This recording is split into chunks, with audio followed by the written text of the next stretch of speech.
What's up, everyone? Happy Monday. Today is the first day of school. Was 20 minutes late to my first class. It fucking sucks. But we'll figure it out. I did weigh in this morning, but I forgot to take a progress pic. So I'll make sure to take that sometime either today or tomorrow. But still got another class here in about 20 minutes. So we're gonna do some work, get ready for the semester. So excited. And we'll go from there. See you guys in a bit.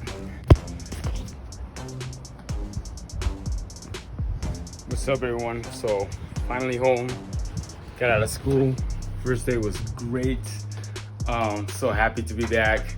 I'm so happy that I can see all my old friends. Unfortunately, we don't have a lot of classes together, but we still see each other, saw each other in the middle of classes. That was super fun, super cool to catch up with all of them.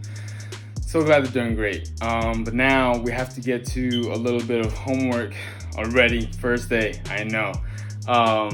So I just have to write start a couple essays, things like that. Nothing crazy, just gonna go easy. And then later today, I'm gonna show you guys how to meal prep. So stay tuned.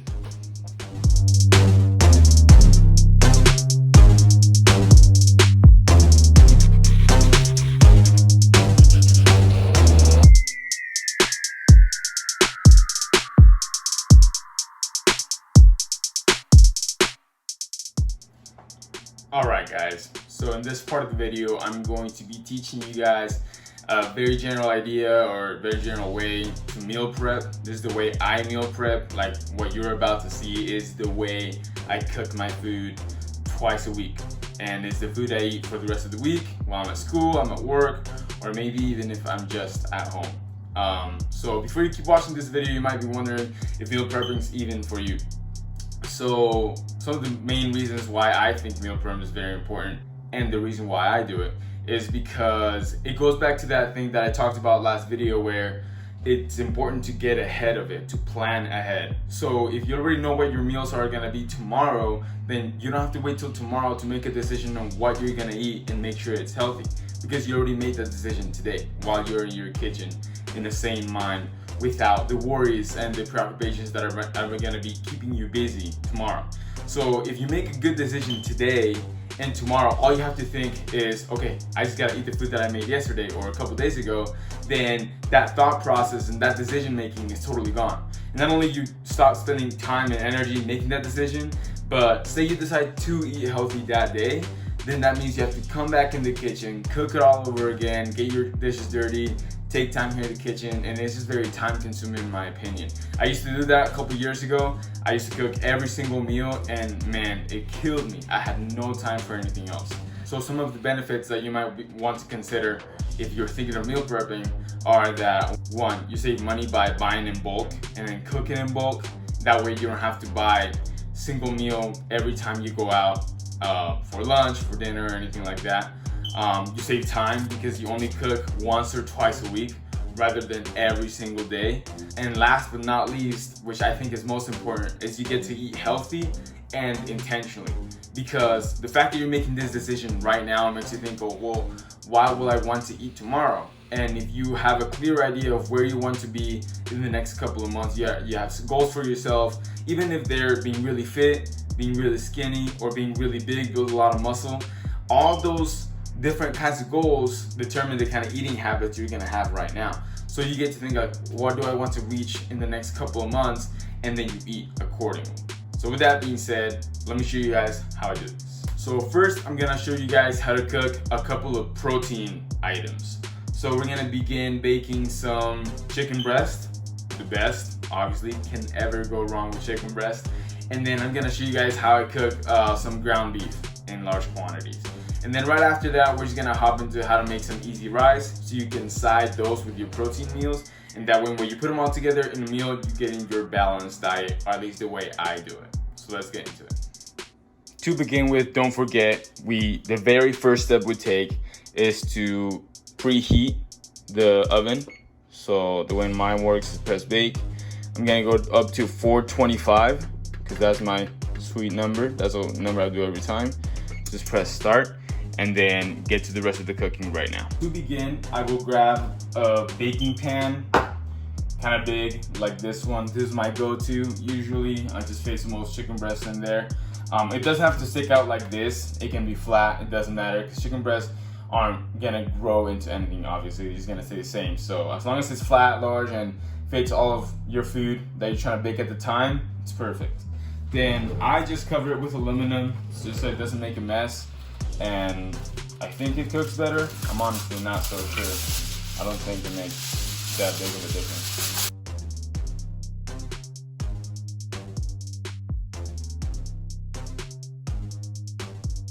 Alright, now we have our aluminum on the pan ready. We can begin putting chicken breasts on. So I have this bag of chicken breasts. I don't know what store my mom got it from, but it doesn't have to come in a bag. It can come in those yellow packets or anything like that. Just chicken breasts, and honestly, it could be anything like chicken thighs. It could be whatever you'd like. So, and chicken breast by itself can taste a little bland, so you can use any kind of seasoning. I usually just use pink Himalayan sea salt and maybe something else. Today I'm gonna use Goya adobo because, well, obviously I'm Mexican and this is some of the best stuff out there. This is what I'll use, but it's up to you. It's up to what kind of taste you're trying to get out. So I'll just grab some of this.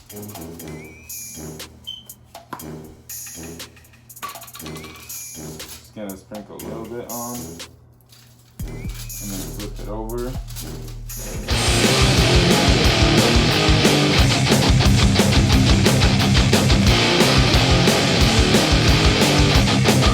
Alright, so now that you have all your chicken breasts or chicken whatever you're cooking seasoned and ready to go, we just go ahead and throw it in the oven.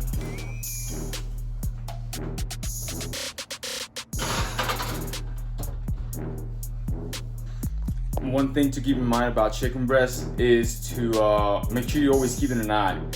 I'm sorry that it's not a thing that you can just leave there and it's just magically perfectly done. You have to keep up with it, and this is your food, so it's your responsibility. So that means that about 20-25 minutes in, just come in and check. Make sure they're cooked all evenly on that face. If they are, go ahead and flip them around and then just wait another 25-20 minutes. And if you feel like they're ready, just grab a knife or a fork or something, cut in. Make sure that there's no pink all the way on the inside. And if there's not, then you know your chicken breasts are ready. Okay, now while that's cooking, here I'm gonna show you guys how I make some ground beef. So this is gonna be just the ground beef. So you grab a pan that fits plenty. So I'll pour it in here. Usually make sure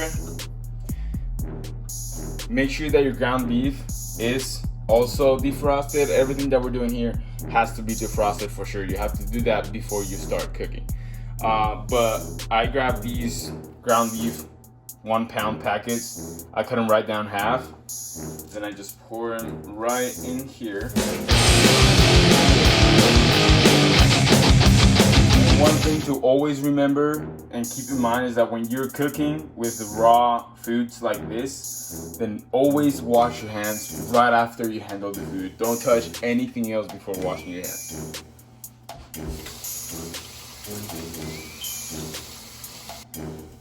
Okay, now grab any utensil.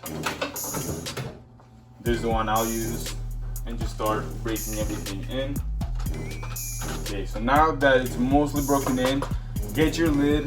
Make sure the pan has the lid. Cover it up for a little bit, and then come back, stir it up some more. Okay, now that your beef is mostly getting cooked, it's mostly brown, there's almost no pink. So what we're gonna do is, as you can notice, there's a lot of juice, there's a lot of fat in here. So chances are you didn't get like super lean beef. This beef was not lean at all. There was a lot of fat in it. And the reason why that was the case is because lean beef is pretty expensive and it can add up pretty quick if you just buy that kind of beef. So what I do, I buy the cheapest kind of beef with the most amount of fat. I grab a used can. So this one's from some green beans that I got some time ago. And it's empty, there's nothing in it. So what I'm gonna do is that I'm gonna dump the fat that's in here into here so I can throw this away later. And that way we're gonna have lean beef here. And we're gonna do that as much as we can, maybe even more than once, just to drain as much of the fat out as we can. And that way we have more beef in here and less fat. So this is how I do it. So I usually grab it like this. I open it just a tiny crack right at the bottom, right here, just a little bit. Make sure it's perfectly, because we're gonna drain it this way, right? So I'm gonna go like this.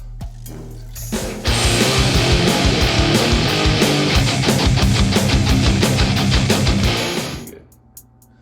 Come right back. I did make a little bit of a mess. I'll make sure to clean that up later. Okay. Then you come back here, spread it right back up. And if you notice, it's a lot cleaner, a lot less fat. It's gonna start kind of like frying at this point, so we're not gonna leave it on here much longer. But now that we drained most of the fat, this is the step where I proceed to add whatever seasoning I like. For ground beef, I usually like to use this called garlic. Granulated garlic or garlic powder, whatever you like. I like garlic. I think it's good. We're gonna go ahead and pour some on here. More than fine. Then go ahead and mix that up around.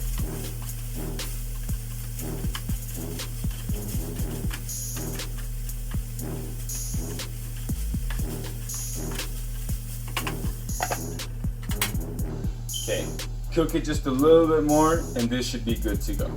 All right, last but not least, I'm gonna show you guys how to make rice. Now, you might be at a disadvantage and this may not apply to everyone because I do have a small rice maker and that makes my life absolutely entirely much easier. But if you don't, there's a lot of tutorials online on how to do it with a pot. And it is a little difficult, that one's very involved, but look those up and they're usually really straightforward, tell you what to do step by step. So they should be really easy, but I'm just gonna go over the general idea of how to make rice here. So first grab one of these. I'm gonna make 2 cups of rice. Now, you have to make sure you wash it and just pour water over it and make sure there's almost clear water coming out of the bottom because it's gonna come out white first. Okay, now that mostly clear water is coming out of the bottom, I'll put it in this dish that is for my specific rice maker. And then, so this is, if there's anything you're gonna learn out about making rice here, is gonna be the quantity, which is really important, the rice to water ratio.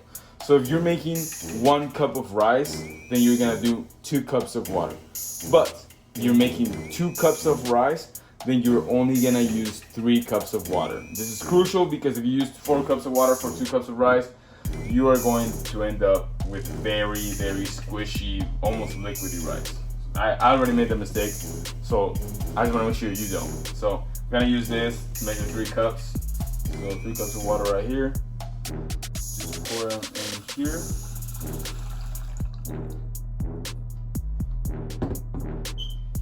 Now we go to my beautiful rice maker. Put that baby in there. Close that up. And then, for me, I just press the button power. And then I press white rice and let it do its magic. All right guys, so now finally all the food is cooked. So this is the second to last step, which is put it in the containers. So you can get these super cheap. You can get like 5 or 10 at Walmart for like 10 bucks. It's amazing. They're super cheap. They don't have to be anything fancy. So this is the way I do it. I have been tracking calories and macros for the past like 1.5 years. So I do use a weight scale. So I just like put this on, zero it out right there and start putting the food on top. You don't have to do this. It depends on how much time and money and energy you're willing to invest into this. It took me a while before I decided that I was going to weigh my food. For the first long time, I was just kind of gauging it like at like 1 chicken breast or like fist size or relative sizes. But then eventually I wanted to get a little more serious.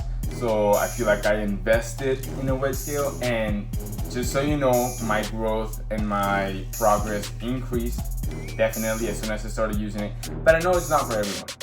So just want to make sure I get this across that you don't have to use the weight scale the way I'm doing it.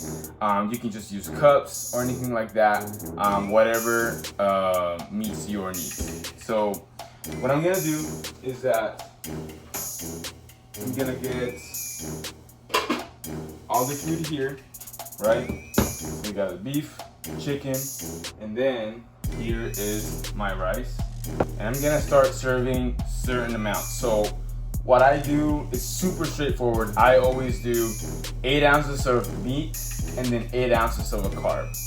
Super simple, super easy. I'm not trying to overthink absolutely anything. So let's get started. We have 8 ounces right here. But now we're gonna do the chicken. You can see it cooked pretty well. I like it, I like how it turned out. So that's about 8 ounces. Leave that here. This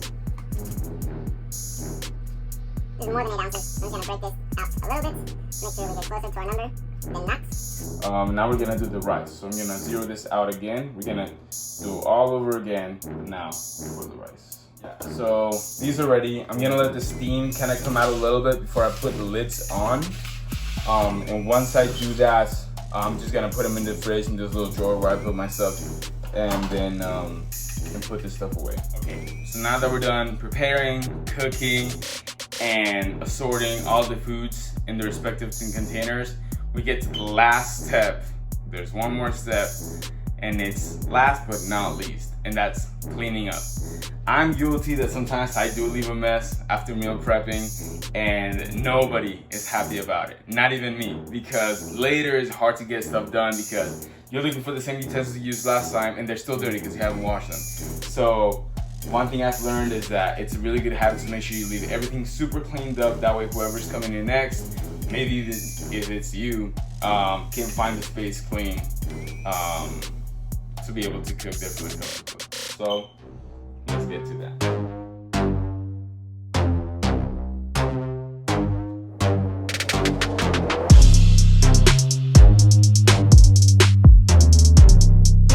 And with that, we get to the wrap of this video. Now, thank you guys so much for watching. I hope that you guys learned something here today. Apply some of the things I do. You don't have to do the way I do it, but this is just a rough idea so you can get started on it, get ahead, plan ahead, and achieve your goals.